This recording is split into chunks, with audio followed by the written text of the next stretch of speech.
toutes et à tous, bonsoir et bienvenue. L'essentiel de l'actualité à la une. Tourisme. Le ministère, à travers l'Office national du tourisme, assure la vulgarisation des textes législatifs et réglementaires. Une chose est de réguler le secteur, l'autre sera de permettre aux acteurs d'offrir des services de qualité et de tirer pleinement profit de leurs prestations.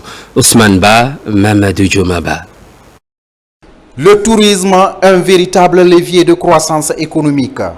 Pourvoyeur d'emplois et de devises par excellence, le tourisme durable nécessite des cadres et agents compétents maîtrisant les textes qui régissent le secteur. Les textes existent mais restent méconnus, d'où l'initiative du ministère en charge du tourisme, à travers l'ONT, de vulgariser les textes législatifs et réglementaires en faveur de l'ensemble des acteurs de la chaîne. C'est l'occasion pour que les différents acteurs de la chaîne de valeur de notre secteur aient l'occasion, ensemble, de prendre connaissance de ce qui réglemente ce secteur, de rencontrer ceux qui sont à la base de cette réglementation en termes de rédaction, d'échanger avec ceux qui sont à la charge de la mise en œuvre de cette réglementation et enfin de pouvoir donner leurs avis et commentaires. Nos ambitions sont grandes.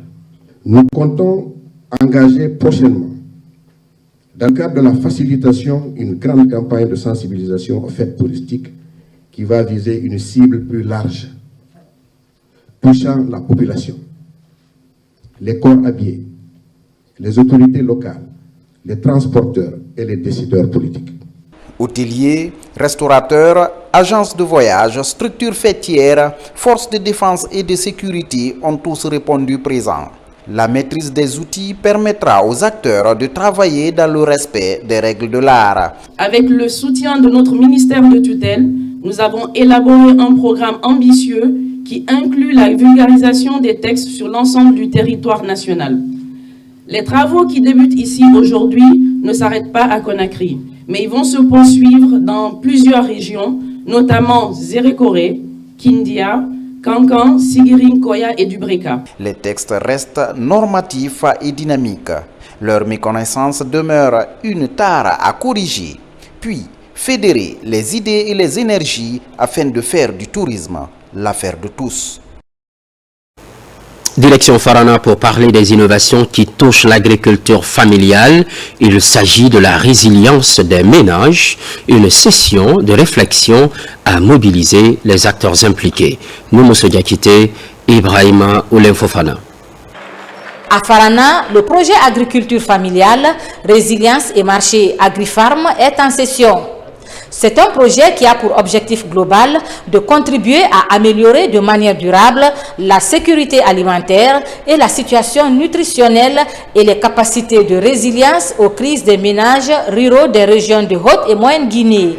Ici, il est temps de présenter le bilan de la mise en œuvre du PTBA, plan de travail et budget annuel. L'équipe projet ne peut pas connaître toutes les réalités du terrain, mais les services techniques qui sont convoqués, ils sont tout le temps sur le terrain, ils connaissent les opérateurs qui sont sur le terrain, ils connaissent les entreprises qui travaillent sur le terrain, ils connaissent la performance de ces entreprises et aussi les différents projets qui interviennent dans la zone du projet.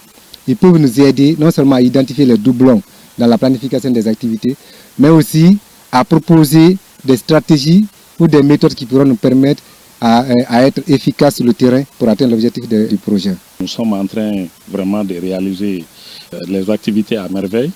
Et c'est ce qui est en train de se faire. Donc, comme on a fait l'exercice 2024, ce qui n'a pas pu être réalisé en 2024, nous nous projetons en 2025 et formuler de nouveaux objectifs aussi pour l'année 2025.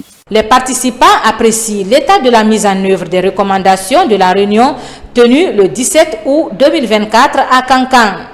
Le bilan de la mise en œuvre du PTBA 2024 est présenté au comité consultatif régional avant de présenter le projet du plan de travail et budget annuel 2025 de la Haute-Guinée. Nous avons trouvé que les résultats sont très concluants et que c'est un projet qui peut apporter de plus à la vie des citoyens, à la vie des populations à la base. Il faut retenir que sur les 9 points suggérés, il y a au moins 6 à 7 points qui ont été réalisés. Il y a au moins 2 points qui sont en cours de réalisation. Le comité consultatif régional est sorti de cette réunion informé de l'état d'avancement de la mise en œuvre des recommandations. Il est informé de l'état d'avancement de la mise en œuvre du PTBA, plan de travail et budget annuel 2024, et le projet du PTBA 2025 est approuvé. Coopération entre la Guinée et l'UNICEF pour la période 2024-2028. Le nouveau programme approuvé en février dernier a été effectivement lancé. C'était à la faveur de la première revue annuelle du Fonds des Nations Unies pour l'enfance. Sarafdine Diallo, Sona Sagno. Depuis sa création en 1945, l'UNICEF œuvre partout dans le monde pour les droits des enfants et leur épanouissement. Pour atteindre ces objectifs, en Guinée, un nouveau programme 2024-2028 est scellé entre la Guinée et l'UNICEF. Les acteurs des régions de Mamou et Labé concernés par ce programme tiennent la première revue annuelle du programme. Il vise à soutenir les efforts du gouvernement pour éliminer les obstacles à la réalisation des droits de l'enfant en Guinée, conformément aux objectifs de développement durable et à la Convention relative aux droits de l'homme. Cette première revue annuelle de ce programme Guinée UNICEF 2024-2028 vise à faire le bilan global des activités réalisées dans les 5 composantes du programme et identifier les faiblesses afin de proposer des solutions. Je suis convaincu que les contributions issues de cet atelier permettront d'améliorer nos interventions et de mieux répondre aux attentes des communautés.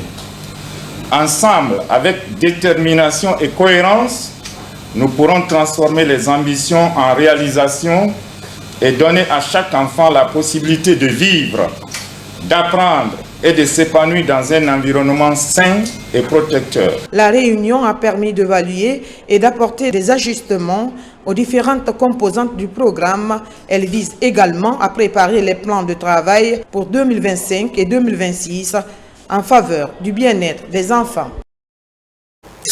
Pendant ce temps, vaccination contre la poliomyélite à Kankan, la campagne est lancée. Objectif de ce 3e tour, éradiquer cette maladie virale très contagieuse, une manière d'éviter la paralysie chez les enfants de 0 à 59 mois. L'OMS soutient la démarche préventive. Djamokaba.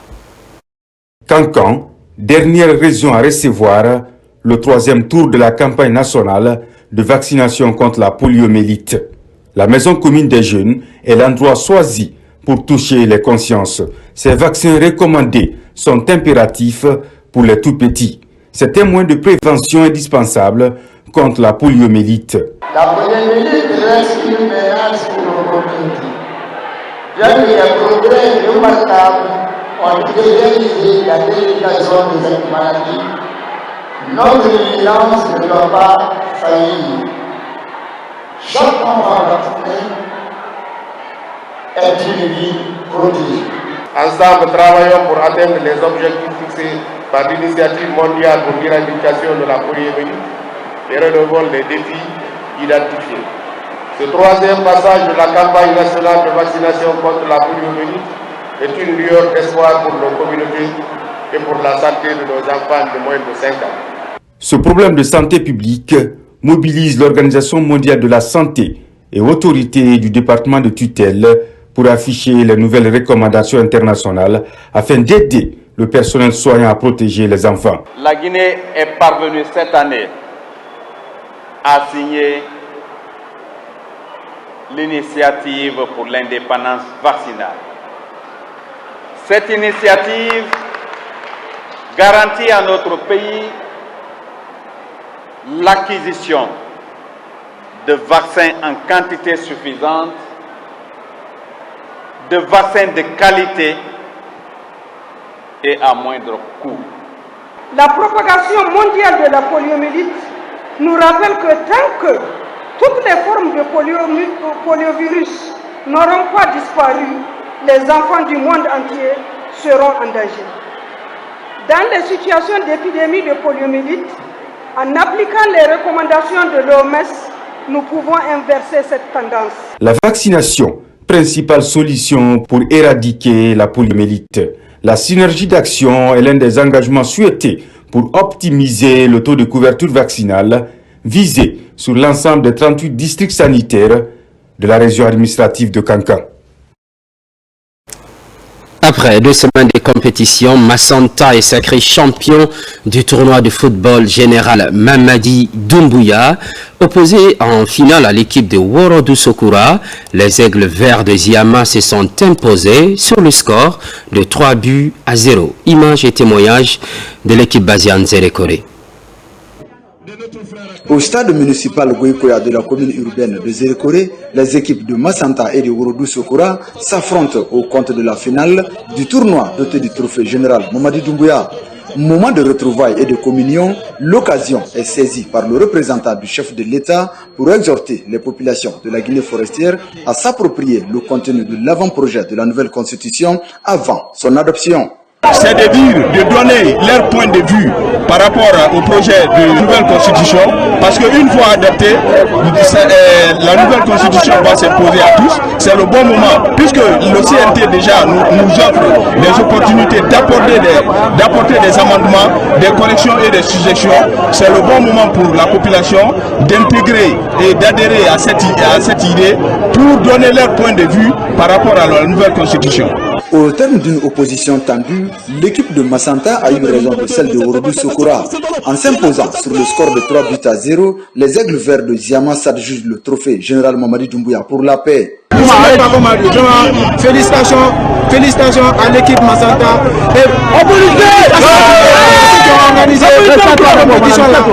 Vraiment, je vous remercie. Organisé par la jeunesse forestière pour la continuité, ce tournoi vient renforcer davantage les liens d'amitié et de fraternité entre les habitants de la Guinée forestière. Fini ce journal. Merci aux équipes techniques ainsi qu'à la rédaction pour ces 3 jours passés ensemble. Merci également d'être au rendez-vous de la Guinée, notre paradis, terre de richesse et d'innovation.